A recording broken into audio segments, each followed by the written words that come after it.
Chomp, chomp, chomp, chomp, chomp, chomp, chomp. Hello there, and welcome to my chomp down of X-Men Apocalypse. Before we get any further, I want to say no spoilers at all. It's gonna be tough, but I'm gonna make a different spoiler video, and if you guys want to check that out, you totally can, but this is gonna be no spoilers. If you're thinking, should I go see this movie? If you're thinking, am I gonna like this movie? This is the one to watch, especially if you haven't seen it yet. So, I'd say, if you are a fan of the X-Men, this movie is gonna be a lot of fun for you. But, on the other hand, if you're not necessarily the biggest X-Men fan, you're not up to date with all the movies, and you don't really know all the extra characters around, I can't imagine you enjoying this movie that much. You'll probably have fun if you're just a casual X-Men fan, but I don't really think it's going to win the series any new fans that weren't really about the X-Men to begin with. And I've got to say that I'm kind of a big fan of X-Men, so I'm a little biased. The X-Men comics were my comics of choice, the animated TV show in the 90s was my jam as a kid, and I basically grew up on these movies. They came out at the perfect age for me, and they almost always came out on my birthday, so we always ended up seeing them for that. And I like X-Men for a lot of reasons more than Wolverine being my favorite character growing up as a kid, because when X-Men can get away from being the Wolverine hour, it really becomes a story about a lot of different kinds of characters, and the coolest part about the X-Men is that it opens up such a wide spectrum of characters into one story. There are so many really different and really interesting characters in the X-Men universe, and I'm a big fan, and it feels like it's been a long time coming that I'm finally doing a video for them. And I'd really like to do more videos on them. So, comment down below if you have a favorite X-Men movie, or if there's a movie that you absolutely hate and want to see me tear down. Because there's a few that I'm not such a big fan of anyways. But that's enough about me. X-Men Apocalypse. 7 out of 10. But I kinda loved it. They changed a bunch of stuff from the comic books, which I'm totally okay with, but they still managed to put in a ton of iconic stuff from the comics. The action and effects were pretty great, for the most part, but the dialogue was pretty shoddy. There wasn't anything really directorial that was too crazy. The story got a little distracted, and it was a little long, for sure. But by the time we got to the end, as an X-Men fan, there was a ton of stuff that I was geeking out at, and it was all really worth it, no matter how long it was. There's a few things that were spoiled in the trailer. I'm sure you know exactly what I'm talking about if you know what I'm talking about, but I'm not going to talk about it at all here. Just because I hated that it was even spoiled in the trailer for me, because fan service is meant to be shown at the movie, not in the trailer to get your butt in the seat for a 2-minute scene. It's silly. Anyways, the cast for this movie is really wonderful, and that's not even one of the reasons really why I liked it. X-Men Apocalypse had to reintroduce characters that we've already seen before, while also introducing new characters. And where I feel like they kind of missed an opportunity to put Storm in with Cyclops and Jean, they're kind of the trio of the X-Men.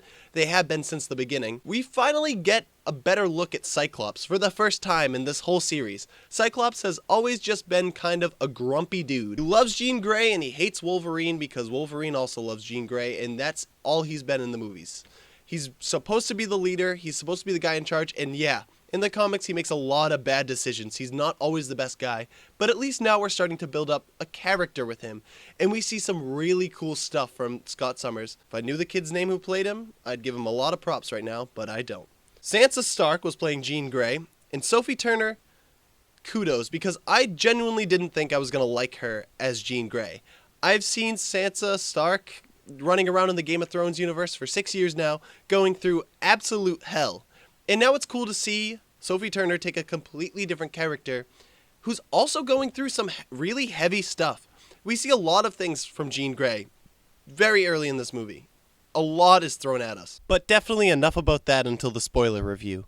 But the third person in this group is Nightcrawler, which wasn't introduced until the second X-Men movie originally. And we get a bit of a backstory for him for the first time. And it's interesting. It's fine. I think that it was kind of added in for no reason. We have enough blue people in the crew. So adding in a third is silly, especially when he's supposed to be Mystique's son in the comic books.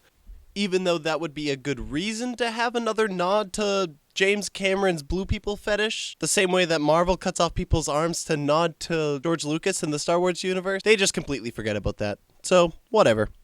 But the action scenes with Nightcrawler when he's teleporting around were done pretty great. I loved all that. And didn't the last movie, didn't a bunch of time travel happen to reset the canon? The canon's reset now, and we have a whole new story, but Basically, the worst part about this movie is kind of Apocalypse. Now, I loved Oscar Isaacs in this role. I thought he did a really good job, but we should be moving towards a villain that isn't just trying to be powerful and godlike because he wants to be powerful and godlike. We need a character more than that. I understand that Apocalypse is doing what Apocalypse is doing, but except for getting big, which is a very simple character who, in all right, should have been able to murder everyone on the X-Men and just didn't, because he just didn't. It's kind of hard to have an all-powerful character and then have your good guys beat him because he's all-powerful.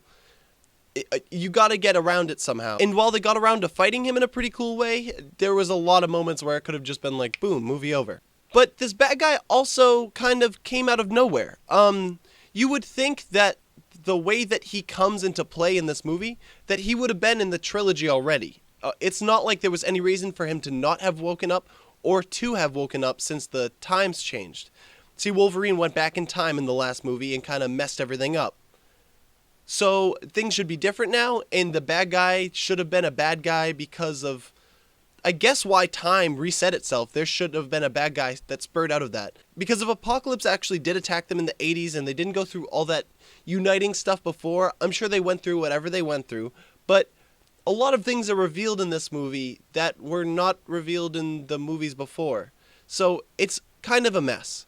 There's a lot of things about this movie that are kind of a mess that I'll get more to in spoilers. If you want to go check that out, check the card right up above. Jennifer Lawrence, she says she's willing to come back and do more movies, but she looks so bored up there. And she plays a character that isn't supposed to have one face. One most recognizable face out there. Everyone thinks that this face is the face of a hero, and she's trying to be incognito, but still she keeps that face on. It doesn't make any sense. Now, the shining star of this movie really is Quicksilver. They just tried to revamp all the things he did in the last movie, and it worked out really well. But it kind of missed out on having the Charles Xavier Magneto relationship. James McAvoy and Michael Fassbender did really well acting-wise, respectively, but they didn't really get enough time to act together like they normally do. They had some interactions, and they were kind of classic, but they're kind of like these weird stepbrothers in a sort of way that are on the same... They're like MLK and Malcolm X, so it's cool to see them have such different ideologies. And I kind of missed that in this movie. And everyone who was a horseman, don't expect to see too much of them. Anyways, if you saw the movie and liked it, let me know what you thought. But if you haven't, and you're an X-Men fan, make sure you see this movie, at least to have an opinion. But if you have any thoughts before you're walking into the theater, let me know what they are. If you have any predictions or any questions that don't get too spoilery, leave them down in my comment section down below. And if you go see it and you want to hear my review with spoilers, that'll be up on my page, The Chomp Down, so hit that subscribe button. But anyways, ladies and gentlemen, thank you for watching. My name's Ben, and I'm happy to chomp down with you guys anytime. And if you love movies and you love to listen to people talk about movies, check out the Chompcast. We talk movies, comics, video games, all kinds of good stuff. Just put it on the background off SoundCloud or YouTube, and it's all yours, baby.